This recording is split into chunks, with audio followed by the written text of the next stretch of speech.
Fred. Welcome, everyone. Hello, my name is Jean Gallagher, and welcome to show number 14, Discover Rising Tides, How the Outside Makes the Inside Better, where we explore the importance of the outdoors and maintaining life balance. Through this series, we'll be talking to women business owners to understand their journey, and today I'm excited to introduce Karen Covy. Hi, Karen. Hey. So Karen is a divorce coach, and she's also a recovering divorce lawyer. We're going to talk about that part too. She provides divorce coaching to professionals and business owners all over the world. She helps her clients decide with confidence and clarity whether to get a divorce. She also helps them navigate through the divorce process with less conflict, expense, and damage to themselves and their children. Karen's also the author of When Happily Ever After Ends, How to Survive Your Divorce Emotionally, Financially, and Legally. She is also the creator of Divorce Roadmap, an online divorce program. And she's also the creator of she's can also be found on Facebook, and we'll give you the links when we're done, but she's all over the place. And welcome, Karen. I'm glad to be here. Very, very excited to talk with you. And so there's a ton to talk about. So let's start in your beginning. So tell us about your recovering lawyerness and your journey, would you? Well, I started out below those few years ago. I won't say how many years ago because I don't know how old I am. It's a secret. Okay, cool. So I started out as a regular lawyer working for a law firm, and then went from there to government, ran a bureau for the state's attorney's office for a couple of years, then went in my own practice. And when I started my own business, I said, I will do any kind of case that there is except divorce. And you know what they say, when you make plans, God or the universe or whatever you call the power that is laughs. Well, someone was laughing at me because client after client kept coming in saying, Karen, I want a divorce. Karen, can you help me with it? And finally, I literally was in my office. I threw up my hands and I went, okay, I'll do divorce. And I never really looked back, but because I had so much experience before I went into the divorce system, if you will, when I got there, it didn't make sense to me. I mean, it's one thing to have a witness on the witness stand when you're suing some big company for a product liability case. It's another thing when it's your spouse and your kids are hanging in the balance. And so I kept trying to do it better ways. And that's why I became a mediator. That's why I did collaborative divorce. I became an arbitrator. I kept trying to do it better. And finally, I realized that most other lawyers didn't have the same perspective, shall we say, that I did. And so, but as a lawyer, I'm limited. I'm limited to who I can represent, not only, geographically, but physically, because I'm only one person, right? So I decided that I needed to get my message out that you could divorce in a lot less damaging way than what most people do it. So I wanted to get my message out on the internet. Well, the internet isn't located just in my city, right? So I had to be able to get out in a bigger way. And doing that caused me to transition into coaching rather than lawyering, because as a coach, what I realized with divorce is it's mostly not legal anyway. I mean, it's a kind of a trade secret, but divorce is only about 10% legal for most people, unless you've got some really complicated, situation. For most people, it's financial and emotional and social and all this other stuff. And so as a coach, all that stuff is what I help people with, informed by how the system works, because the system works the same way in every state, right? And I can just say to people, here are the questions you need to ask a lawyer, go do that. Now let's work on the rest of the stuff. And so that's how I sort of got here. Well, that really gives you because you've been on the other side, if you will, right? That gives you a really great outlook on the pre-work that has to happen. Does it all happen before they go to the lawyer first and then during, or how does that process work? Yes, everything. Right? It depends. And the answer is yes. So it just depends on how people want to do it. There's just, there are people who just get in a fight and say, that's it, I'm done, I want a divorce. Yes. Is that the most effective way to do it? No.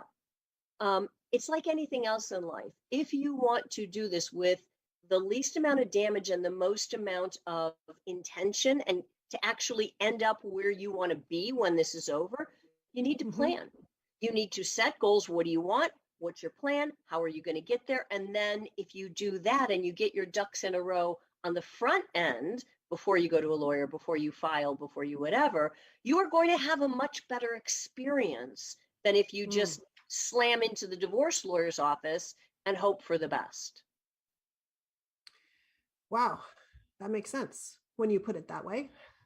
So the process, like you said, it's emotional, right? It in the emotions of, it's not just, and I would think it's also not just divorcing the person you're married to. It's almost like you're divorcing the lifestyle or the life and the friends, and you're breaking up with everything that was part of the equation, right? Exactly. And that's why I kind of do what I do, and what the difference is with a divorce coach and what a coach brings to the table, because you aren't just divorcing your spouse. You're divorcing all of the things that you said. And the other thing you're divorcing is your own identity, especially if you've been in a long-term marriage. You identify as a married person. You identify as so-and-so's spouse. Well, guess what? That's going to change, and your lifestyle is going to change. And because of all those changes, that keeps people stuck for a very long time in, do I stay or do I go? Because it's a big decision, and it's not just losing their spouse, it's losing their own sense of self. Their own identity as a person has got to be changed around. And so that keeps people stuck, often for way longer than what is healthy for them or for their kids. And so as a coach, I start with people there oftentimes, and I help them make decisions about, okay, what do you want? What is this going to look like? And how do you navigate this whole process, whether you decide to stay or whether you decide to go? Because the one thing I know for sure is people are not talking to me when they're happily married and everything is great. Like, they don't come into my world. So something needs to change. And let's talk about how you can do that and how you can navigate that sea change in an effective way, in an intentional way. So now, are you talking to both parties at one time, or you're choosing half of the partnership? Excuse me. Normally, I'm only talking to half of the partnership, but it's not my choice. It's who's seeking me out, who's looking for the guidance, who's looking for the extra help getting through making the plan. Most, there are marriage counselors that will work with the couple, but once you get to the point of divorce, usually, like a lawyer, people have that misconception. People say, oh yeah, we used the same lawyer. No, you did not. That is impossible. The way our justice system is structured, one side had a lawyer and the other one went without. That's what really happened, because no lawyer can represent both sides of the same conflict, right? So once you get to the divorce point, people are usually represented just by one professional in whatever capacity. So do you often find that when you're sitting down with those initial conversations, I want a divorce, this is what I want, and then, or what I don't want, when you're right, because a lot of times it's that too, as you're going through the process, does the end result differ than the original request? You mean, do people end up getting something different than they thought they wanted in the beginning? Yeah. Sometimes yes, and sometimes no. I mean, that's a real tough question to answer because it's very situational. But the harder question is, do you know what you want when you start? And the answer to that 9 times out of 10 is no. Like, if I say to people, what do you want? They will respond with, I want to be happy. Well, that's great, but what does that mean? What does that look like? Happiness can be a lot of different things to a lot of different people. Well, I want what's fair.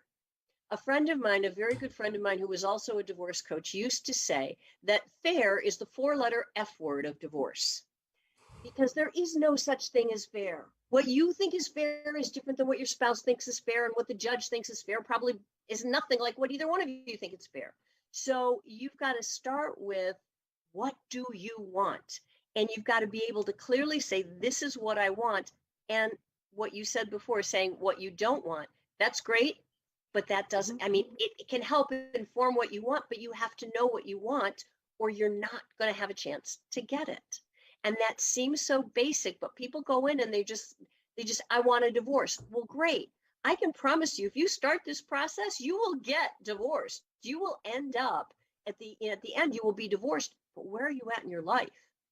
What do you have? What you want financially? Do you have the relationships? What's the state of your relationships with your children, with your friends, with your spouse, with yourself? Are you in integrity with who you are? Or have you just done a lot of things that you're not really proud of? Where do you end up? Are you ready at the end of your divorce to start your new life?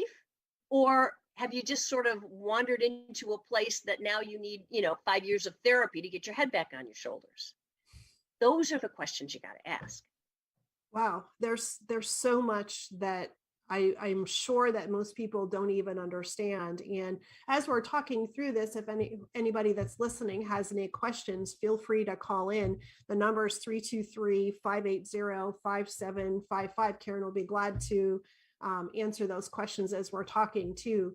So you must have to teach people how to either make decisions or come up with how you're leading and teaching at the same time, I'm assuming, right? And how do you get somebody to even understand what they really want or try to make through decisions? It's through a process of coaching. What are your goals? It's like anything else. I mean, this is, the beginning of the year, everyone makes New Year's resolutions, well, okay, great. What are your goals for your divorce? And I can talk about with a person as I'm working with them, what kinds of goals do you want? Because most people just say, well, I want to get divorced. Okay, great. We talked about that. But what about money? I want the house, or I want the car, or I want the 401k, or I want whatever. Great. Why? What does that mean? Because money isn't just money. Money has a meaning. It's, what story are you telling yourself about money? What does that house mean to you? And can you really afford to have it? Why do you want to have it? Right? So we talk about that, and we talk about all of the other goals, because sometimes, as you know, goals are mutually exclusive. You might want to be through your divorce as quickly as possible, but you also don't want to spend a ton of money.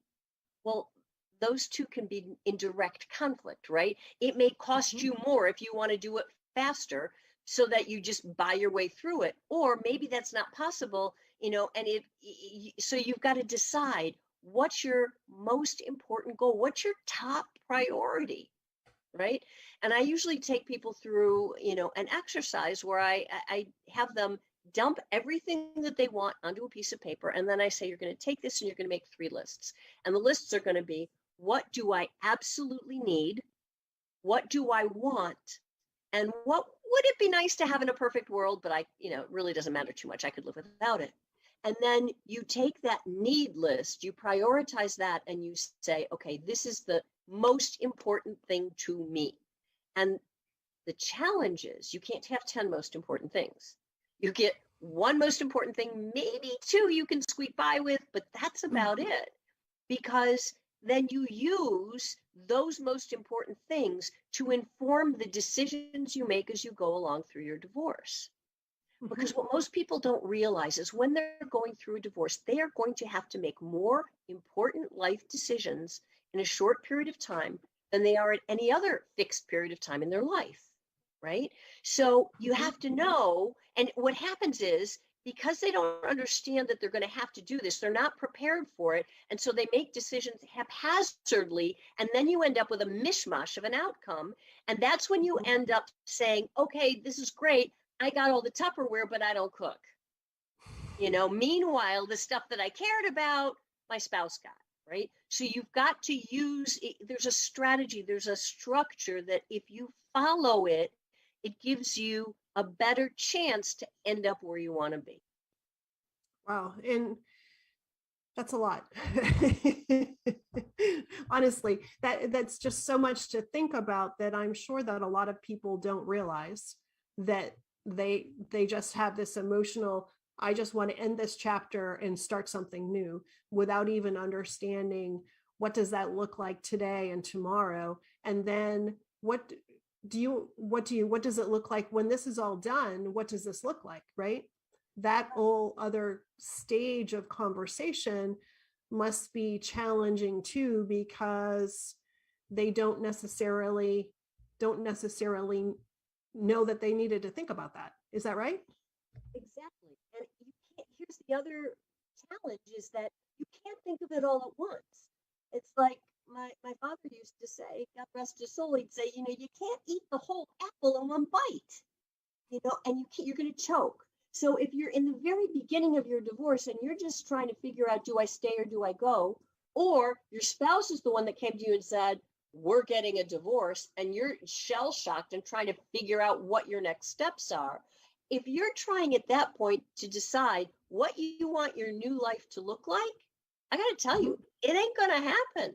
It's not possible. You have to process your emotions. You have to deal with your grief. You have to take things one step at a time. And then when you get to the end, if you take them sequentially and you work through things over time, then when you get to the end, you're ready to say, okay, what do I want my next chapter to look like?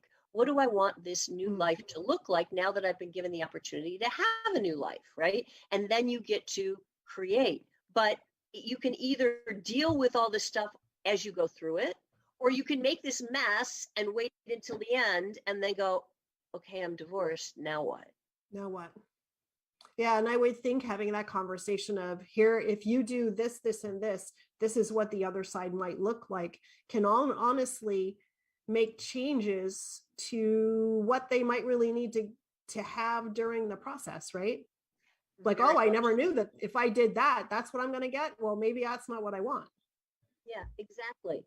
And, people think that because they don't understand how the system works, and I have to tell you, it is not intuitive and it is not user friendly.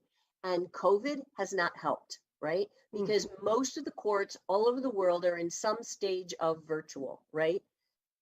Courts never did. I mean, let's just picture most judges are not young, and they're all trying to figure out Zoom, and they're all trying to figure out technology, and they're all this was kind of a painful transition, and most courts have stepped up to the plate, so to speak, and they're doing it better now, but it caused a sea change in the way things happen. And if you don't understand how to navigate all of that, you can really get lost. And most people make the mistake of thinking their lawyer's going to tell them how to do it. Their lawyer's not. That's not a lawyer's job. It's not what a lawyer does. And that's where your limiting capabilities in your previous career were really showing up, right? Yeah, absolutely. Because, people think, oh, I'm just going to, I don't know, they have all kinds of different ideas about what's going to happen, what they have to do, what they get to say. So many people really want their day in court, or they think they do. And they say, I want to tell the judge, blah, blah, blah, blah, blah, blah, blah. And guess what? You're never going to get the chance. It doesn't work that way. You don't get to just stand in front of the judge, even pre-COVID, even if you're in a courtroom. You don't get to just stand and tell your story. That's not how the system works. So people go to the legal system looking for emotional justice, and it doesn't happen. And then everybody's frustrated, everybody's disappointed, and you just make the whole process more difficult. So the key is to understand how it works on the front end so that you save yourself a whole lot of grief and aggravation on the back end. On the back end. So now the court system, I had listened to something not that long ago that was talking about COVID and the effects of COVID on the court system, and also how far behind it is, right? And how Very does much. that has to play, does that push towards mediation, or does that change the landscape? How does it change the landscape? It changes it in a lot of ways. If you can mediate, I mean, first of all, even before all this stuff happened, I've been a big proponent of keeping control of your own life And to walk into a courtroom and give your life and your children and all of your money, put it in the hands of somebody in a black robe who doesn't know you, doesn't know your spouse, and doesn't know your kids, that's a very scary proposition, right? Now you add COVID on top of that, which the court system was never fast to begin with. Now it's delayed even more because they had to deal with all this stuff they never had to deal with before, right? So if you can stay out of the court system and mediate your divorce, you're going to be 1,000% better. The same is true of collaborative divorce, which is another entire process to get divorced that keeps you out of court. That's great. In some states, arbitration is a possibility. That'll keep you outside of the court. Arbitration is kind of like having a private judge, right? That'll keep you out of the system. All of those things, anything that keeps you out of the system will give you, number one, more control, number two, more privacy, and number three, more, it can get you done in a shorter period of time, or at least a more efficient period of time than the court system can, just by the nature of where we're at in the world right now. So what's the difference between mediation and collaboration or collaborative divorce? Collaborative divorce. In mediation, there's a lot of different kinds of mediation, but basically you and your spouse, either with or without lawyers, are sitting with a mediator who is an independent, neutral third party who's there to facilitate a deal. In other words, the mediator brokers the deal. They're neutral. They don't represent either one of you. They're not going to advise either one of you, but they're going to help you work out a deal. Because you and your spouse, if you could work out the deal on your own, you would have already done that, right? But most people, they can't talk to their spouse. They get in arguments. The stuff is too emotional. Blah blah blah. That's mediation. Collaborative divorce uses a team approach. In collaborative divorce, you and your spouse both get a collaborative divorce lawyer, and then there is either one or two, a neutral coach, or maybe you each have your own coaches that participate in the negotiations to keep the emotions on level. And they have a neutral financial professional who takes all the financial information, inputs it into a computer program, and then it spits out reports and says, okay, if you settle this way, it looks like this. If you break up the money this way, it looks like that. If they can give you the financial options. The key differentiator with collaborative divorce, though, is that everybody, including the professionals, signs an agreement before you start that says, if this doesn't work, then all of the professionals withdraw and the two people start all over again with new lawyers. Wow. And most people find that horrifying. They're like, oh my God, I got to start all over again. That's the point. Because negotiating hard stuff, negotiating things that are emotional, that involve money and your kids, is hard. And a lot of times your tendency is to walk away from the table and say, fine, I'll see you in court. Well, if you know you've got to start all over again, you're less likely to give up. You're more likely to keep your butt at that table and working out a deal. And the lawyer, in a regular traditional divorce case, lawyers make money when you fight. But if your lawyer knows that if you fight and you pull out, they stop getting paid, now they're on the same page with you. And everybody is working together to get the case resolved. So it aligns interests in a way that the traditional system does not. Wow.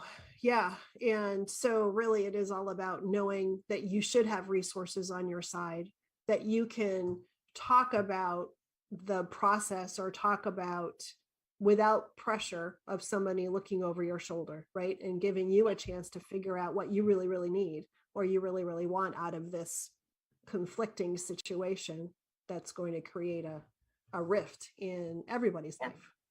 Yeah, it's definitely going to create a change. And change is always a little rocky. But what you're aiming for is to get over the rocky period and then create something new and calm on the other side, right? And you can absolutely do that if you do it, again, intentionally and wisely, right?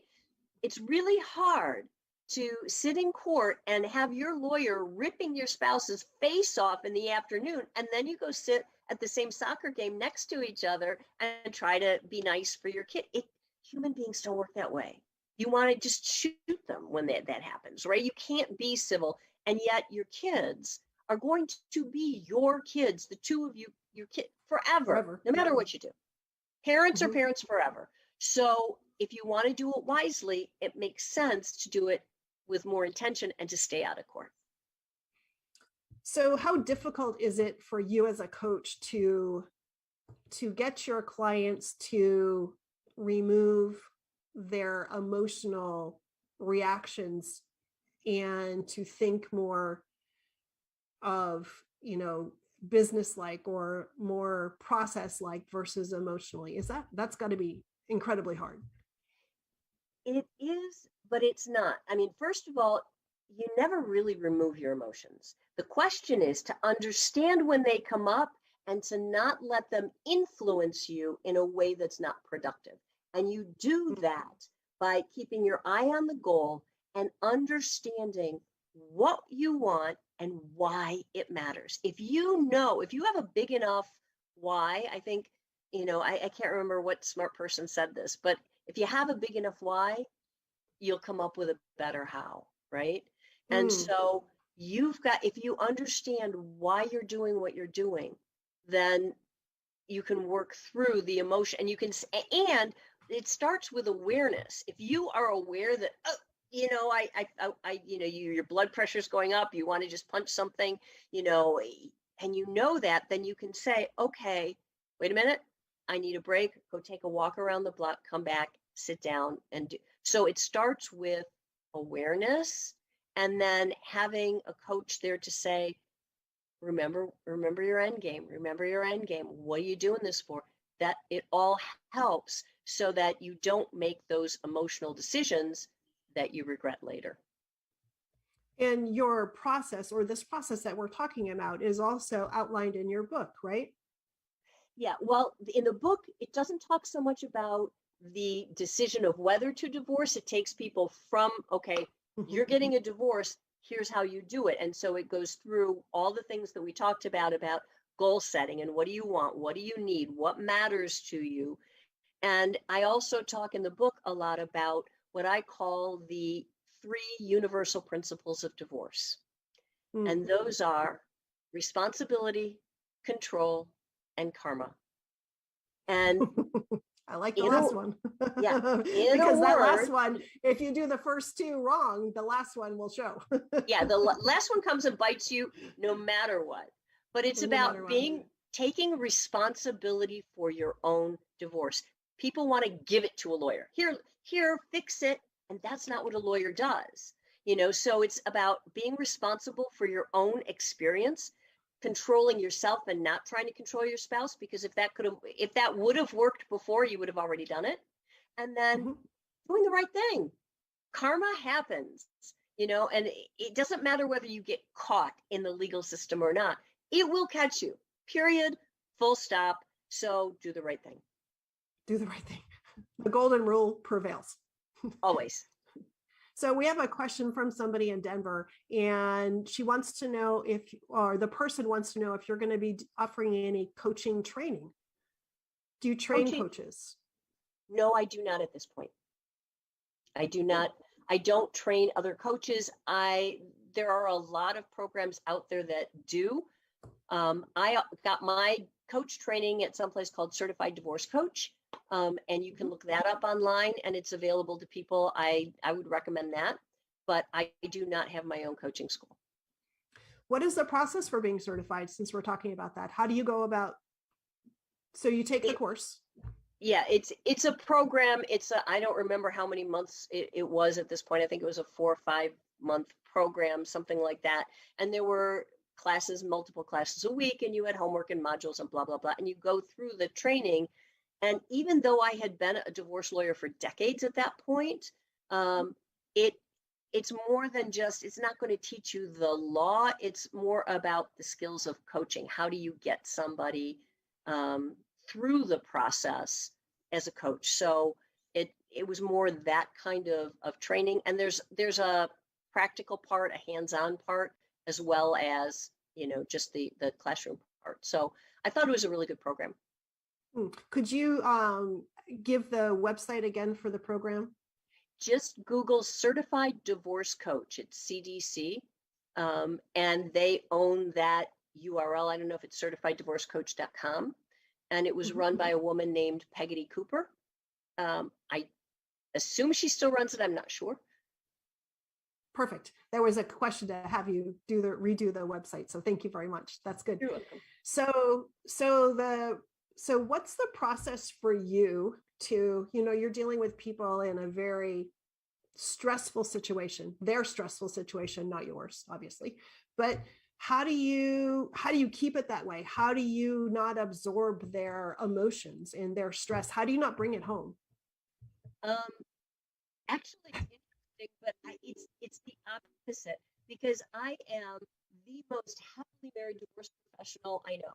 I adore my husband. I think he's the greatest thing since sliced bread.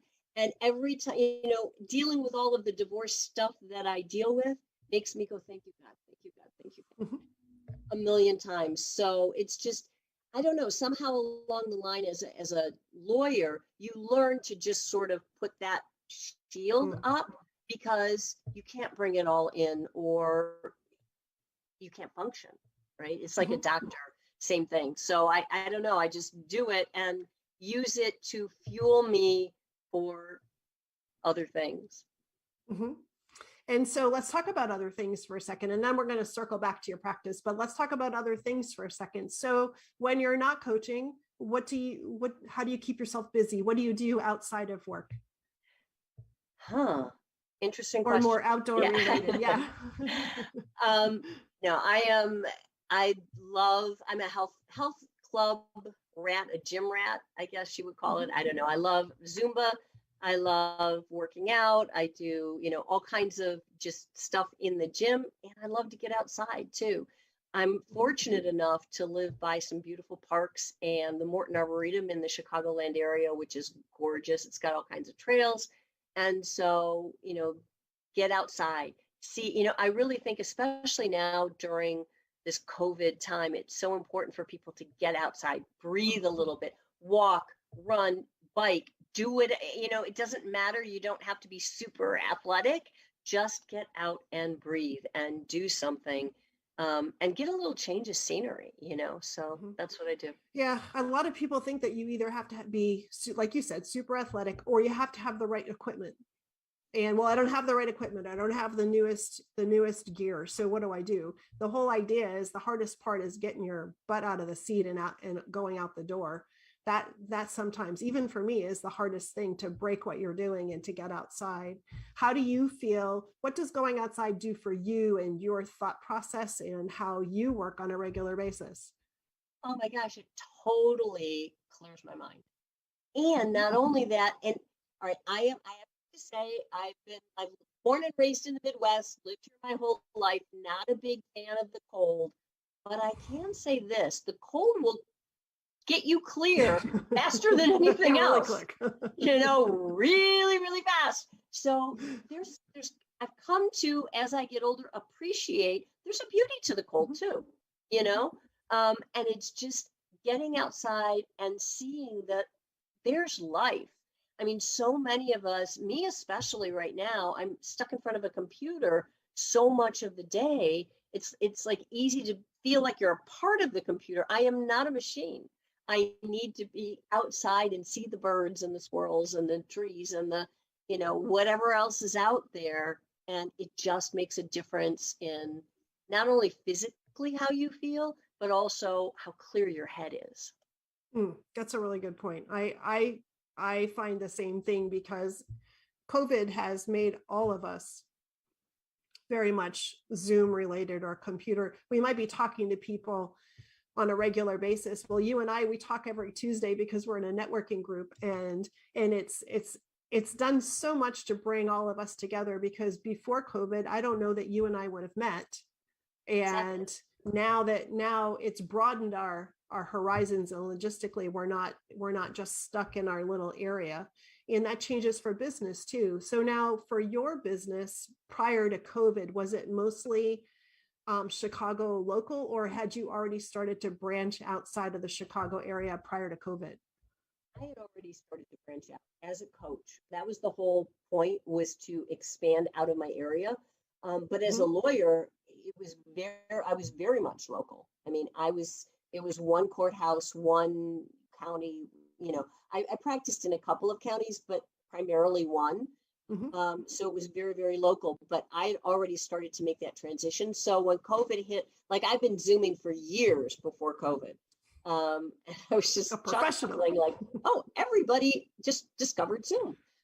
It's so interesting. But there's great benefits to it. Like you said, I never would have met you before, and this is awesome. Um, but it's also, you know, I think we're humans. We need the balance. We need the connection Hmm. of other people. And this is great. And I'm so grateful for this because to sit home for the last 2 years without it would have been horrible. Hmm. But I think we need both. We really do. Yeah. And so what does your practice look like now? Um, we're mostly virtual, but your clients are all over the world. Yeah, that was actually really surprising for me because I went on this journey thinking that I needed to broaden outside of the Chicagoland area, outside of the state of Illinois, right? Um, Hmm. I hoped that people would contact me from all over the country. I was shocked when people contacted me from all over the world.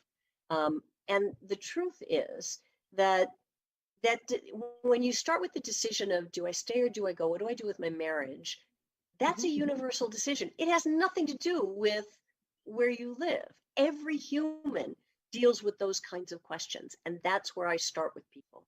And the divorce system, the laws are clearly different in different states and in different countries. However, if you know what questions to ask, you can say, okay, here's the kinds of questions you need to ask. Go talk to a lawyer about that.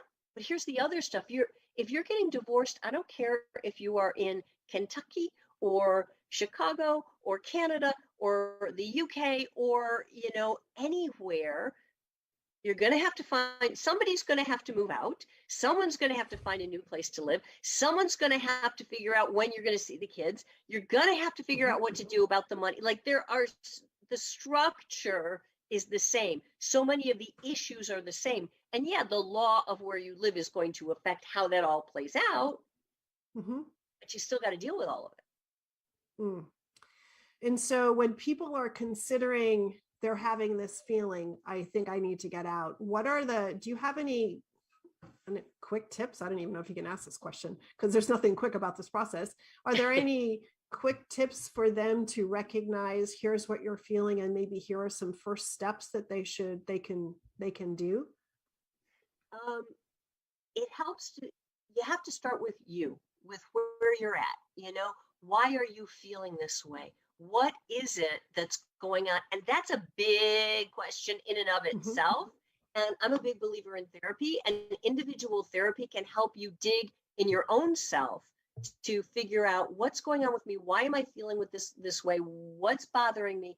Because most people's tendency is to put it all on the other spouse, right? It's his Hmm. fault or her fault or whatever. That is never going to help you, right? It may be true, may not be true, but it's never going to help you solve your problem, which is what do I want to do about it, right? Mm. And so it starts with that, and it starts with simple things like saying, what do I want my life to look like? Mhm. And is this what I want? No. Okay. Well, then if it's not this, what is it? And again, most people's tendency is to say what they don't want, but never to define what they do want. You can't Mm. get what you want unless you define it, right? So it starts with when you start to have those questions, ask yourself why, and ask yourself, what do you have to do to try to fix the marriage that you're in? Is it fixable? Do you want to Mhm. fix it? And if so, how? And there are so many good tools out there for working on your marriage, because I have to tell you, getting divorced is a big deal. There's a lot to it. It's expensive. It's ugly. It's nothing you want to do if you don't have to do it. If you do have to do it, God bless, you got to do what you got to do. However, it helps to know that you have done whatever you need to do to say, this isn't going to work and I can't fix it. Mm. before you move on. So it's about making, figuring that part out. And if people have any questions and they want to reach out to me, I'm happy to share whatever resources I have. And it's really about self-discovery. Very much so.